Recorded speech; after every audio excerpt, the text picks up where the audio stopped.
अमृत सरोवर बनाए, लोगों ने बहुत सारी जमीनों में कब्जा पहले करने का काम किया, लेकिन अब अमृत सरोवर बन रहे हैं।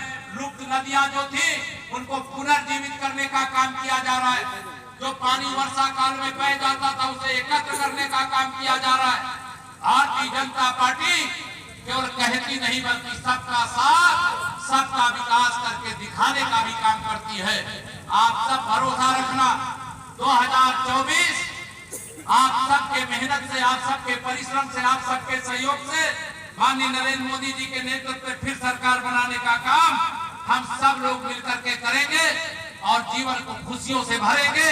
आप सब इतनी बड़ी संख्या में आए, मेरी बातों को सुना, मैं आप सबका हृदय से धन्यवाद करते हुए जरा गर्मी का समय जब समाप्त होगा, जिला क्षेत्रीय अध्यक्ष जी, जिला अध्यक्ष जी, जिले के सभी नेताओं 19 के लोकसभा चुनाव में हम उत्तर प्रदेश में 64 सांसद और 51% वोट प्राप्त किए थे, लेकिन 2024 के लिए मैं आप सब लोगों के सामने आह्वान करता हूं कि मऊ लोकसभा सहित हमें उत्तर प्रदेश की 80 सीटों में कमल का फूल खिलाना है।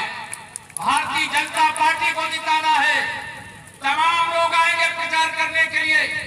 कोई जातिवाद की बात करेगा, कोई मुस्लिम तुष्टीकरण की राजनीति करने का खेल खेलेगा, कोई नौजवानों के नाम पर गुमराह सशक्तिकरण के लिए कभी कुछ नहीं किया है, उनके बारे में भी बात करने की कोशिश करेंगे। लेकिन भाई बहनों, ये ध्यान में रखना, सपा बसपा कांग्रेस या तीनों एक ही थैली के चट्टे बट्टे हैं। 2014 के पहले का हिंदुस्तान याद करिए, जब भारत पर आतंकवादी हमला होता था, यही सपा बसपा के समर्थन से केंद्र में चलने वाली कांग्रेस सरकार के प्रधानमंत्री पहला आतंकवादी हमला हुआ तो वह कहते थे कि मैं इस हमले की निंदा करता हूं। दूसरा, जब आतंकवादी हमला हुआ तो कहा कड़ी निंदा करता हूं। जब तीसरी बार आतंकवादी हमला हुआ तो कहा मैं कड़े शब्दों में निंदा करता हूं। लेकिन आपने जब देश की बात 56 इंच के सीने वाले माननीय नरेंद्र मोदी जी के हाथों में सौंपी तो हमारे इसी पूर्वांचल से अनेक जवान सीमा की रक्षा करने के लिए तैनात रहते हैं। उनकी सामर्थ्य पहले भी थी, लेकिन शासन कमजोर था।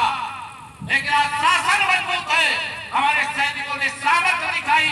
जमुरी में हमारे सेना के जवानों पर हमला हुआ तो सर्जिकल स्ट्राइक करके भारत की ताकत दिखाने का काम दुनिया को यह बताया गया कि अगर अमेरिका अपने दुश्मन को पाकिस्तान में घुस करके मार सकता है तो भारत पर आतंकवादी हमला करने के लिए आतंकवादियों को पैदा करने वाली फैक्ट्री चाहे पाकिस्तान के अंदर थी तो सर्जिकल स्ट्राइक करके, एयर स्ट्राइक करके उसको भी तहस नहस करने का काम हमारे देश की सेना कर सकती है।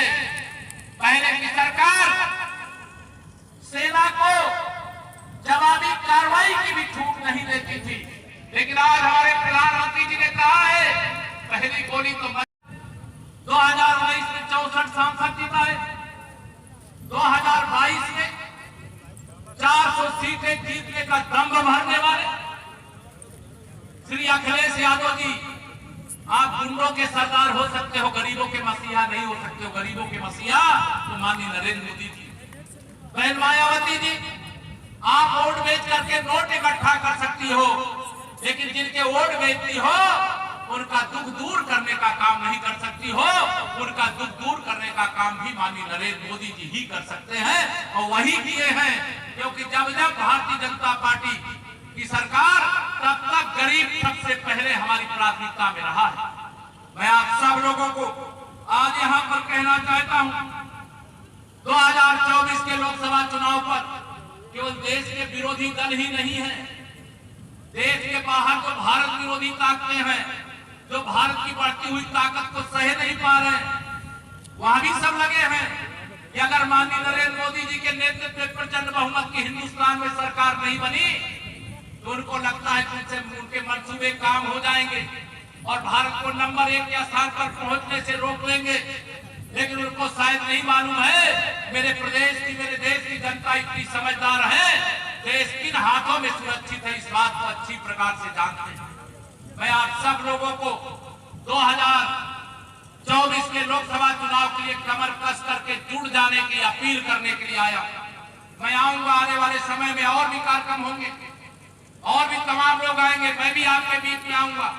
आज देर भी हो गई यहाँ पहुंचने में, क्योंकि जहां मैं जाता हूं तमाम और वरिष्ठ नेता रहते हैं, वहां भी कुछ बातें अपनी कहना चाहते हैं, लेकिन इसके बाद भी भीषण गर्मी में आप रुके रहे। हम आपको भरोसा दिलाना चाहते हैं, ये गर्मी में जो आपका पसीना बह रहा है, इस पसीने का महत्व हम समझते हैं, क्योंकि बचपन से ही गरीबी में जीवन जी करके पसीना बहाने का मतलब हम जानते हैं। हमने भी खेतों में काम किया है, हमने भी गरीबी का दर्द दिया है, हमने किसान के पुत्र के रूप में अपने खेत में अपने माता पिता के साथ काम किए हैं।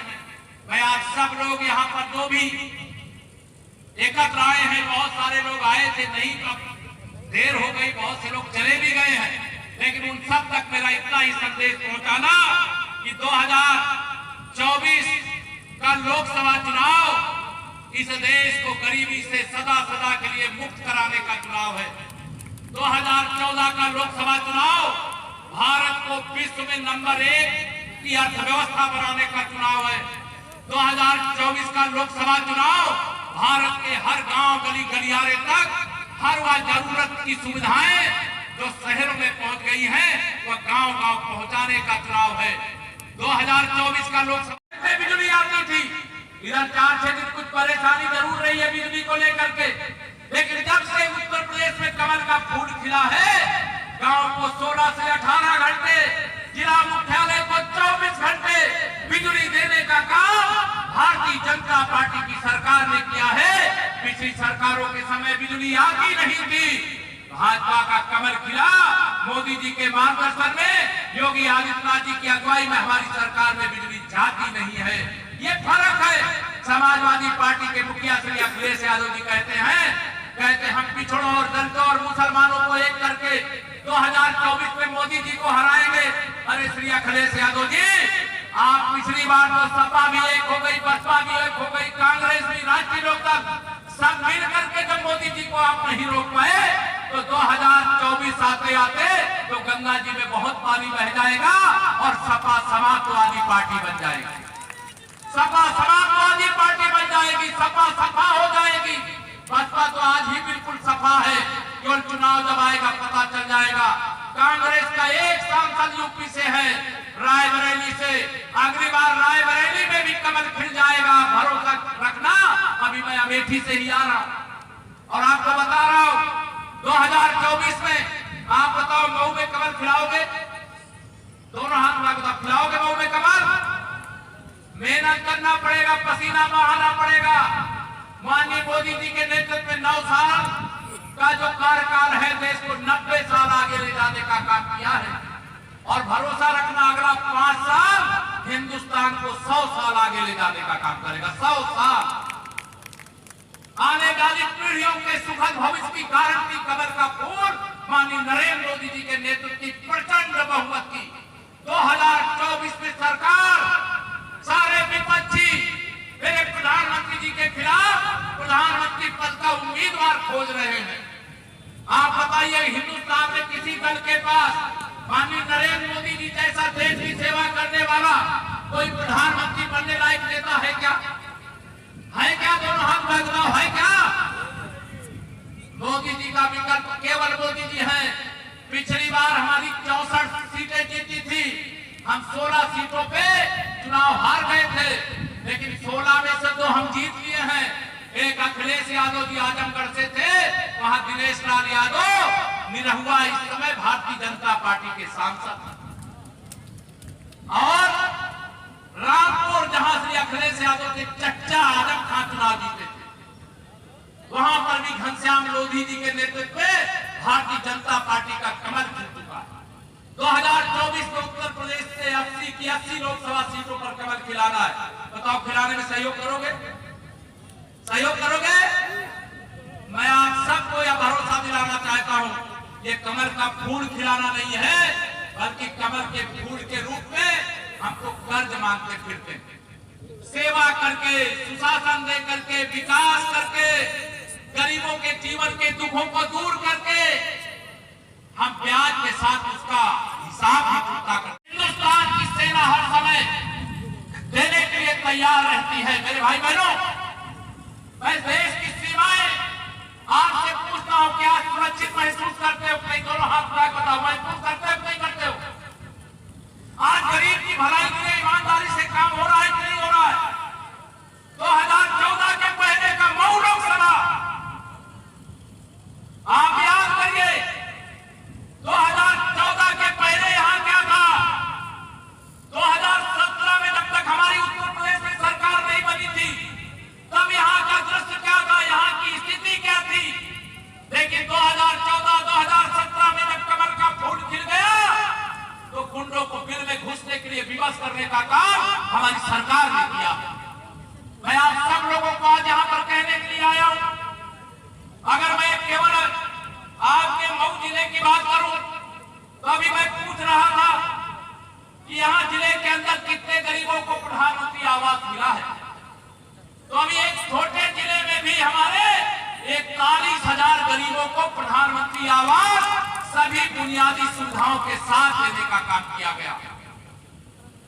अब किसी के लिए प्रधानमंत्री आवास छोटा हो सकता है, लेकिन मैंने भी गरीबी को देखा है, मेरे प्रधानमंत्री जी ने भी गरीबी को देखा है। जो गरीबी का दर्द जानता है वह प्रधानमंत्री आवास का महत्व जानता है। किसी के लिए 10 मंजिले के मकान होंगे, करोड़ों रुपए उनके बैंक बैलेंस होंगे, लेकिन मेरे गरीब के लिए तो प्रधानमंत्री आवास राजमहल से कम नहीं है। और इसलिए मैं गरीब की भलाई के काम करने वाले माननीय प्रधानमंत्री जी का हृदय से वंदन अभिनंदन करना चाहता हूं। यहाँ बहुत सारे किसान होंगे जिनके चाहे 1 बिस्वा जमीन होगी, चाहे 1 बीघे होगी, चाहे 1 एकड़ होगी, चाहे कुछ अधिक होगी। 2019 से लगातार 2,000 रुपए की 3 किस्त, वर्ष में 6,000 रुपए बिना किसी बिचौलिए के, बिना रिश्वत के आपके खाते में जो किसान है आ रहा है कि नहीं आ रहा? 6,000 रुपए सालाना, बताओ आता है कि नहीं आता? मेरे भाई बहनों, ये ध्यान रखना, जब माननीय नरेंद्र मोदी जी नहीं थे तो 100 में 85 रुपया बीच में भ्रष्टाचारी खा जाते थे, गुंडे खा जाते थे, दलाल खा जाते थे। लेकिन मेरे प्रधानमंत्री जी आए तो देश में 50 करोड़ गरीबों का प्रधानमंत्री जन धन योजना के अंतर्गत बैंक में खाता खोलने का काम किया, बिचौलियों को बीच से हटाने का काम किया। जो भी योजना का फायदा है वो आपको सीधे पहुंचाने का काम किया। कोई बीमार पड़ जाए तो आयुष्मान भारत कार्ड बना करके गरीब परिवार को 50 करोड़ से अधिक गरीबों को 5 लाख रुपए तक का इलाज कराने की सुविधा प्रदान करने का काम किया। पीने के पानी के लिए आप विधायक और सांसद के पीछे घूमते थे कि कोई हैंडपंप लगवा दे, लेकिन आज हिंदुस्तान को आप सबने अपने आशीर्वाद से ऐसा प्रधानमंत्री दिया है कि अमीर और गरीब का नहीं भेद किया, अगड़ी जाति, पिछड़ी जाति, अनुसूचित जाति का भेद नहीं किया। हिंदुस्तान के हर घर तक नल से जल पहुंचाने का काम किया और वह काम चल रहा है। आने वाले समय में केवल मऊ नहीं, पूरे देश के हर घर तक पाइपलाइन से पानी पहुंचाने का काम जल जीवन मिशन योजना के अंतर्गत किया जा रहा है। मैं नहीं जानता कितने लोग यहाँ पर तो ऐसे आए हैं जिनके घर आजादी के बाद बिजली नहीं पहुंची थी। आज तो बिजली मंत्री आपके बहू के ही है, लेकिन 2014 में माननीय नरेंद्र मोदी जी के नेतृत्व में सरकार बनी। उन्होंने कहा आजादी के 70 साल बाद अभी मेरे गरीबों के घर में मिट्टी के तेल की डिबिया जला करके उनके बच्चों को पढ़ना पड़ रहा है। अमीर के घर की रोशनी और गरीब के घर का अंधेरा, इस दर्द को कौन जान सकता है? जाके पैर न फटी बेवाई, वह क्या जाने पीर पराई। मेरे प्रधानमंत्री जी ने सौभाग्य योजना लाने का काम किया। जिन गरीबों के घर तक बिजली का कनेक्शन नहीं पहुंचा था, वहां पर सौभाग्य योजना से फ्री में बिजली पहुंचाने का काम किया और गरीबों के घर के अंधेरे को दूर करने का भी काम